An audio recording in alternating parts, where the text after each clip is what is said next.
بسم اللہ الرحمن الرحیم. آپ دیکھ رہے ہیں مگر ٹریولز.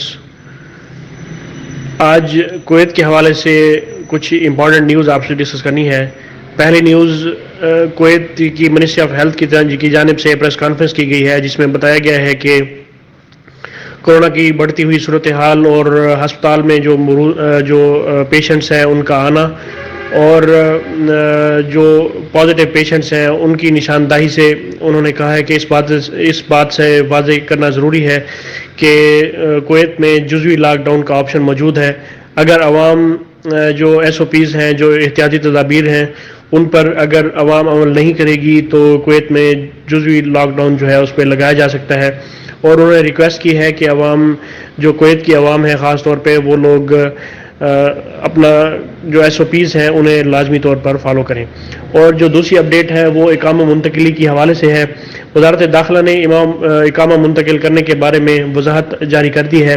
وہ لوگ جو لوگ اپنا اقامہ منتقل کرانا چاہتے ہیں کسی کمپنی سے یا کسی انسٹیٹیوشن سے دوسرے انسٹیٹیوشن یا سرکاری ایجنسیوں سے کسی دوسری ایجنسی میں، تو ان کو آرٹیکل میں ترمیم کرنے کے بعد انہیں اجازت دی گئی ہے کہ وہ لوگ اقامہ اپنا منتقل کر سکتے ہیں. اور اس حوالے سے روزنامہ القبس کی خبر کے مطابق آرٹیکل 22 کے ویزا کو ڈیپینڈنٹ ویزا میں منتقل کرنے کے امکانات کی بھی تصدیق کی گئی ہے اور رہائشی اقامہ کی منتقلی کی اجازت دی گئی.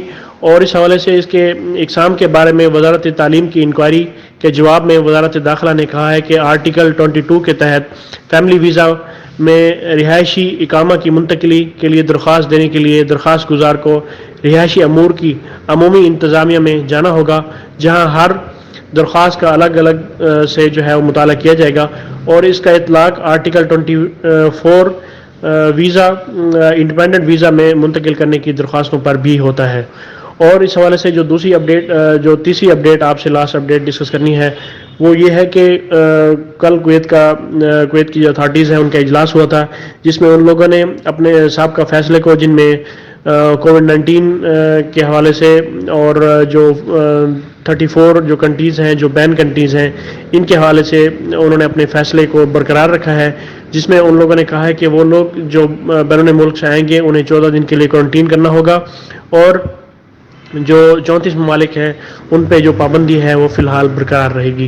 تو یہ کویت کی اپڈیٹس آپ سے ڈسکس کرنی تھیں، انہیں اپنے دوستوں کے ساتھ شیئر کریں. مجھے اگلی ویڈیو تک کے لیے اجازت دیں. اللہ پاک ہم سب کا حامی و ناصر ہو. اللہ حافظ.